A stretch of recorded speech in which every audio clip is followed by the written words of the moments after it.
Welcome back to Leeds Lately. Before we get into this one, if you can make sure you hit that big red button down below. We're trying to get to 9k as fast as possible. But today we're going to be talking about Daniel Farke and Daniel Farke's last times in the Premier League, which by the thumbnail were not necessarily an all-round failure because there were some positives to take from it, but in general, given the relegations, you would class as more of a failure than a success. And we're going to be talking a little bit today about how Leeds might be different this time when they get promoted, if we get promoted to the Premier League. So let's have a little look at this. First of all, we're going to have a little look at the kind of squad that that Daniel Farke had last time in the Premier League. So when we compare it to Leeds United, let's actually just go through. We've got Tim Krul in net, who we all know was a very good goalkeeper, not necessarily the best goalkeeper playing out from the back with his feet, but excellent shot stopper, very good established Premier League keeper with his time at Newcastle and his time at Norwich as well. Some of the main positions where they were kind of really well suited for the Premier League is Max Aarons and Jamal Lewis, who were the fullbacks at the time for them. Flying fullbacks, much like he still uses in the Leeds system today. So out on the left and out on the right, you'd have Max Aarons and Jamal Lewis joining the attack, whether that be on the outside, overlapping, or sometimes coming into the half space as well. Two of the other players who were really, really good were Emi Buendia, of course, who Leeds know all about with kind of our links to him over the years, and Todd Cantwell as well, who we also know about now that he plays for Blackburn as well.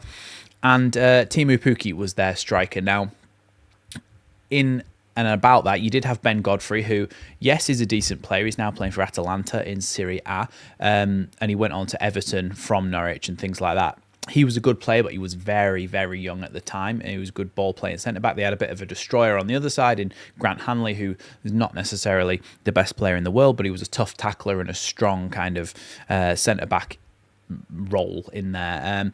Then you had Leitner and Tribal as the two holding midfielders, which I believe that already, without even being in the Premier League, we are a big improvement on.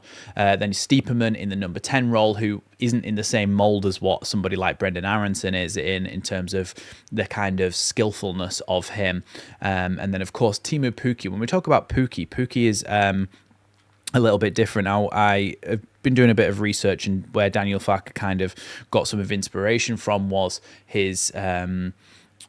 it was Jurgen Klopp, and when Jurgen Klopp was at Dortmund specifically, and when he played in a similar system to this, and you had Lewandowski up front for Dortmund, and Lewandowski is an all-round striker. We know he has the pace to run it, or at the time he had the pace to run it behind. He could play as a kind of false nine, dropping in, deep lying, coming and picking up the ball. He's a target man. He had all those things in spades.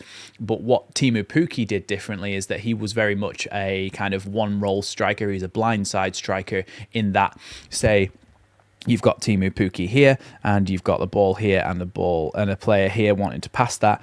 Instead of, let's have another player here as well. Instead of Teemu Pukki kind of making these runs straight down the middle, he would often try and find himself in behind a player there by staying on side there and offering a gap through there for a player, but also something that would open up gaps for the teammates as well. He likes to play in that kind of shadow striker position. It's something that Joel Peru has done as well in his time at Leeds. There was a goal a couple of weeks ago where it was the one that Solomon scored against at the front post. We've scored so many goals recently, I don't remember what it was in, which game it was in.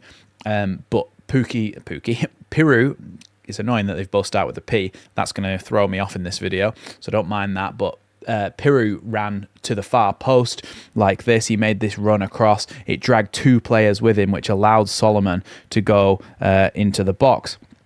When you had, I think it was Dan James, who crossed it in like that, came in, and Solomon was able to finish that at the front post. And that's the kind of role. So you do have a little bit of a similar mould for somebody like Peru than Teemu Pukki, especially Peru's becoming more of that role as well as time goes on.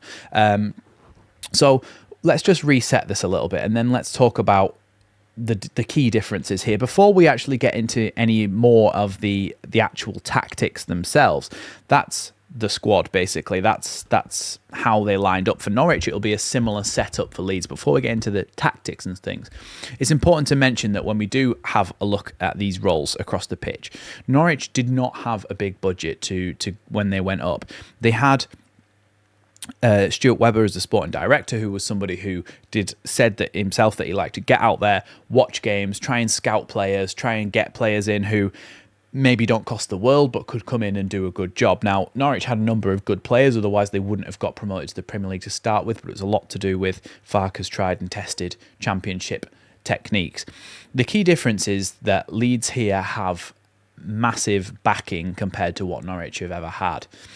And we also have a recruitment department that has kind of set the precedent for this. So Nick Hammond, who was at Newcastle when, you'll remember the game at Elland Road, I think I might have been there at that one, where they scored through a deflected free kick or something and won 1-0 when we really should. This was in the Premier League, when we really should have won that game based on the way that we played. And I think it was the relegation season. And it was just when Newcastle was starting to turn things around. And when they turned things around, obviously they got the backing, which we won't go into any of the kind of ethics of or anything like that now. But let's just talk about the fact that they got a big injection of money. They had somebody like Nick Hammond on board, which I'm pretty sure they brought in from Celtic. One of the first things that Nick Hammond did was bring in Bruno Guimaraes. He brought in Dan Burn as well, and he brought in a couple of other players, even Matt Targett, I think, and players like that, who aren't necessarily world beaters, but were good established Premier League players other than Bruno Guimaraes. And Bruno Guimaraes is somebody who he knew was going to be an excellent player to solidify that midfield, as well as adding that little bit of extra class.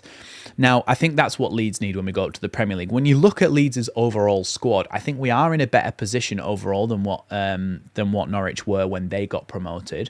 But you can see how, with the right recruitment, Leeds could make themselves stronger all over the pitch. I made a video at the weekend, on Friday it was, and I talked about Coney De Winter potentially coming in and filling this role here. So we are all already looking at these kind of players that may be being looked at by European level squads and clubs. But what I think is important is, yes, we've got a very good squad. Can we afford to be too sentimental and say that we don't want too many signings? Of course, Leeds fans want signings, but as a club, can we afford to be too sentimental and say, look, this is the team that got us promoted? We owe it to them to have a chance to stay in the Premier League themselves. I don't think we can afford to do that. I think Newcastle have kind of set the precedent for this is how to recruit properly, even though, yeah, obviously a big injection of money, but now Leeds have got that too. So when you're talking about this, yes, you've got Ethan Ampadu, you've got Al Tanaka, who I think Al Tanaka is perfectly suited to the Premier League. I think he will continue to start when we get promoted, if we get promoted. I think Ilya Gruev, again, decent, but there isn't anyone of kind of that level of class. And I think in the video that I made the other day about Joe Rothwell, there's a level of kind of, okay, well, we've got Joe Rothwell in there and we might be able to get him on a free, but we need to sign somebody of that Bruno Guimaraes, when he first signed, that kind of level of hype and that kind of level of proven class to go in there and play that box-to-box number 8 role. That's the first kind of one of the first big recruitments I think we need. We need to bring in a number 10. I think that Leeds, if we get promoted, might spend the money to buy Emi Buendia, known by Daniel Farke, of course, knows the role, knows how to play the system, very good player, waiting for a chance to be a star in a team again. I think Emi Buendia is someone that Leeds could definitely invest in and do well. A backup striker or another striker to rival Piru for that first team spot. And then, like I said, there's a potential that we go and get a goalkeeper as well and another centre-back and potentially a full-back as well. So recruitment is going to be a big part of whether Leeds can survive if we get promoted to the Premier League. And let me just get this straight as well, right? People have commented on a couple of my previous videos about transfers and stuff saying, look, we haven't got promoted to the Premier League yet. It's like, don't jinx us or whatever. First of all, jinx, that doesn't exist. Nobody from the club will watch this video and go, oh yeah, we're getting complacent now, we're already in the Premier League. Nobody's going to watch this other than people who want to know more information about last time Farke was up. So let's just get that out of the way. It's not going to affect anything. It's just a little bit of a chat about why Daniel Farke potentially might do better this time in the Premier League. Let's have a little look into tactics now. So the first thing I want to talk about is the way that we attack. Now, a lot of the time you will see Leeds have almost, let's start this off. So Leeds, if we're playing out from the back, our fullbacks will be extremely high. You'll get two centre-backs there. You'll have an out ball. And then, of course, Leeds will have a lot of players higher up the pitch as well. And obviously the opposition will be in there as well to try to stop that. But that's kind of the way we set up when we're playing out from the back. The red team would be up in our grill, if you will. Look at me, down with the kids. Down with the kids from probably about 20 years ago saying things like that. But anyway, when we properly attack, let's see the red team is sitting in. We're playing against Brentford, for example. When we properly attack, you often see that we'll have two centre-backs on the halfway line, split evenly about like that with the ball. You'll see that you might have Bogle all the way up here. You might have Firpo all the way up here. You'll have Peru operating in that space there. You'll have a number 10 behind him who is Aronson, who is, let's say, in a little bit of a different role to what we've seen before from somebody like Jorginho Rutter last season, who was playing at number 10, Joel Peru himself. Aronson is somebody who is more likely to arrive late in the box and try and stay central than somebody like Jorginho Rutter, who might come out to the wings and offer that support in that sense. We have scored a lot more goals this season, so you could say that is working, but maybe it would be good to invest in a number 10 who might be able to do the Jorginho role and come out and help the wings, and then you've got different options with Aronson and then whoever this other number 10 is. But we'll move on from that from now. So you've got this number 10 here. So at the moment, it's Aronson. You've got a couple of midfielders. So eventually, you have your wingers filling in the half space here. So they would come in and that should be the other midfielder there. You'd have your wingers coming in. So we basically have, at times, a 2-3-5 situation in the attack. And when we are doing this, you are leaving yourself vulnerable to the counter-attack, because whilst, yes, we have two players on the halfway line, it's not a massively strong rest defence. Now, when we say rest defence, we mean the players who are ready to try and stop a counter-attack. Where are they positioned? So, for example, in seasons gone by, you might have seen us have a rest defence of it's like a little, I think Jesse Marsh liked to have a box like this. Now, we're not exactly saying that Jesse Marsh's tactics are amazing. We're just saying this is an example of rest defence. He would have his two centre-backs and his two holding midfielders like this, so that if they did break, you have holding midfielders that can come out wide and almost fill in as full-backs, and you basically are able to have a back four even if you've got flying full-backs. So when we see at the moment that our team likes to play so high up, you do often get just two centre-backs on the halfway line, and we've seen that call out a couple of times this season, but in the Premier League it's much more likely to be caught out. So first of all, what are the solutions to something like this? Say you're playing against a Liverpool and you're not playing against a Brentford, somebody like Liverpool who are deadly on the counter-attack, deadly in most situations because of the talent that they have. Well, one of the things that you can do is drop a third player in there to make a three at the back, so your rest defence is a little bit better, and then if you turn the ball over here, you've got your fullbacks, your holding midfielder and your number 10 who can drop in there, and you've already got five back there. That offers you a little bit more stability and solidity at the back. You've also got the fact that potentially if you are playing a team who is, let's say, a little bit more of an accomplished, better opposition, instead of having five across that front line and playing that 2-3-5 formation in attack, you have, if you're playing down this side, you would have Bogle would be in that position on the wing and high up, really high up, but you might have somebody like Firpo just sitting back a little bit more, dropping in a little bit, so that if the ball does come out and let's say there's a turnover of possession here and it's played into this winger and he starts to run down the wing here, you've got a centre-back who can go across there, you've got a centre-back who can go across there, and you've got Firpo who can come in and actually track that other winger as well as obviously the full-backs, I keep saying that, the holding midfielders dropping in as well. So there are options to adapt the system slightly more conservatively depending on what team you're playing against, to maybe not throw as many people forward. Now, I saw a clip of Todd Cantwell saying that when they got promoted to the Premier League under Daniel Farke as Norwich, he had called a meeting with them when they first went up, and he basically said, look, we are going to play the exact same way that we did in the Championship, but we have to be better, we have to be stronger, and we have to be more precise with everything that we do. Now, that's well and good if you sign some class quality players for a good amount of millions, which is what I talked about at the start. So our recruitment department needs to be on fire, bringing in good signings to match what Daniel Farke wants to do, because it is possible to play attacking football. We saw it under Bielsa when we got to 9th.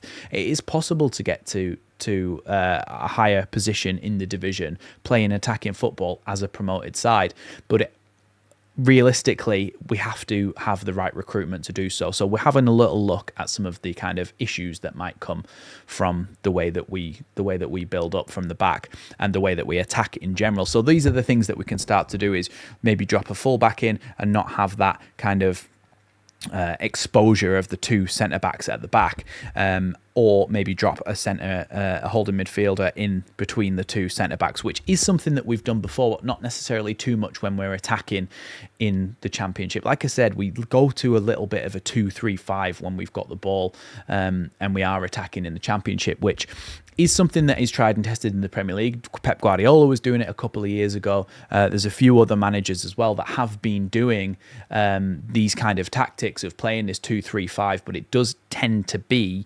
managers who are playing with a kind of a better squad than those at the bottom of the table or just promoted. So it's important that we get that right and understand that there is a chance that we get counterattacked if we are going to play our football like this. The next thing that I want to talk about as well is when Leeds are playing out from the back, how do we make sure that we don't get dispossessed, and how do we make sure that we offer that kind of support to the centre back so that they don't get overwhelmed as well? Because in this Leeds system, like I was talking about at the start, where you had Ben Godfrey playing as their kind of ball playing centre back who can carry the ball as well for Norwich, and then you've got Grant Hanley who is more of that destroyer. You have kind of got similar roles in that Strauch is your more ball playing defender, or Ampadu is your more ball playing defender. So you've got two there, and then you've got Rodon, who is the other one who is capable of playing with the ball as well, but in general you would say is more of a defensive, strong, sound centre back. So that's what we've kind of got to think about here. So when you have got the ball at the back, this is the way that Leeds would usually set up to play out from the back. So let's say that Mellier's got the ball there, and you've got your midfielders in here. You've got your fullbacks would be high and wide like this, and then Aronson would be potentially on the halfway line like this. Let's say that your attacking players are just marking those spaces to try and stop the ball coming through. It's about how Leeds actually managed to play out from the back in these situations. So let's say that Leeds are taking a goal kick, and this is what we are going to have to contend with, basically. So the role that Aronson plays, like I said before, is slightly different to what we've seen before from Daniel Farke number 10s. It's not something that he ever really played with Stiepermann. And Jorginho Rutter didn't do this too much either, but Daniel Farke now likes Aronson to drop in to create an extra passing option for those at the back. So let's say that, against Sheffield United, you saw it because they, like I said in my preview, they were stopping us playing through the midfield because they were packing out that midfield and attempting to kind of try and stop us being able to play out from the back. So let's say the ball is played out to Rodon. Now, when you have a little look at this here, you're looking at your options and you're going, okay, well, he looks like he could play the ball out here to Bogle. But if he does play the ball to Bogle, let's say this plays a little bit further in. If he does play the ball to Bogle from here, there's a chance that this player comes across, nips it in, and by the time Bogle turns anyway, there isn't much room in there. But to create space, what's been happening is that either one of two things are happening. a lot of the time we will actually have another player dropping in here, and your striker would be like that more. So another thing that's been happening is either Brendan Aronson runs into this space to try and offer an option, he can get the ball, and then by the time this player starts to come across and the other players start to converge on him, Aronson can then play the ball to Bogle. Now, obviously, that's quite wide apart if you looked at that on actual football field, but for example, the goal we scored, I can't remember exactly which one it is, but you'll remember by my description where the ball was played into Bogle, who played it straight to... No, sorry, the ball was played by Rodon, I think, into Aronson, who the first thing he did was a little flick round the corner, flick between his legs that went to Bogle, and we carried on down the line, and we eventually scored from it. That's that kind of out ball and the ability to break quickly from playing out from the back. Your other option as well is that, let's say that Aronson is still in here. You've got Dan James here, for example. Ooh, the tactics board looks like it's about to fall. There we go. You've got Dan James, for example, in here. Can we make that risky pass? Now, shout out to Lockie. Lockie was talking about this the other day in his video, last week, I think it was. But he's talking about what's the risk and reward in situations like this. Now, if we go up to the Premier League, everybody is quicker, faster, better at pressing, better quality. And so we are going to see some issues when playing out from the back. But if we can get this nailed down now and we can get more quality in some of these positions, then we can really start to push on in this aspect. So the other option then is for Rodon to play that risky ball straight into Dan James's feet. Now, this offers a number of problems for the opposition and a number of opportunities for Leeds. First of all, you've got the fact that these players will now be trying to converge on Dan James as he gets the ball. So Dan James maybe has a couple of options. He either goes back to Bogle, who then has a bit of a chance to run down the line. And when Bogle does run down the line, that's when Dan James has got a chance to run in behind, which we have seen multiple times this season. Your other options are when the ball is played into Dan James here, the players maybe start to come towards him. He's also got a pass that might be onto Aronson there, who can then play it forward into Joel Peru. He's got a pass directly to Joel Peru, who can maybe, if he's being pressed, drop it off to Aronson, who can then play a ball out to the other side and switch play. You've got many, many options, but when we go up to the Premier League, I keep saying if we go up to the Premier League, it's so important that our quality and our crispness of passing is perfect, because this can work against Premier League opposition. And this is what Daniel Farke's point was in that Todd Cantwell interview, is that if we do it properly, if we do it precisely, we are able to play in a similar way to the way that we play now. We've seen that Premier League teams do play this way, so it's important that we have the quality. Now, in the squad, we currently have quality of players like Altanaka and Joe Rothwell and people like that who are very good at keeping the ball and making those precise passes. This is where it starts to come into the realms of recruitment, because Joe Rodon has been fantastic for us. He is that kind of destroyer over that side. So unfortunately, I wouldn't tend to see him taking as many risks as somebody like Strauch or Ampadu might take on the other side with his forward passing. So it's important that we recognise that not as many attacks are going to come down that side, and that's something that probably the opposition would recognise as well. But if you do play out from the left-hand side, and let's say that you go for Tanaka back in midfield, you do play out from the left-hand side, and that's somebody like Ampadu, or Strauch, you're more likely to see that risk-taking pass when he maybe brings it out a little bit to here, and then he's able to play that ball into Solomon or whoever else maybe in that role, who then offers those options, which then might release Dan James after that by Joel Peru here, and Dan James might be in. Obviously, it's not always as simple as that. Sometimes it's less simple than that.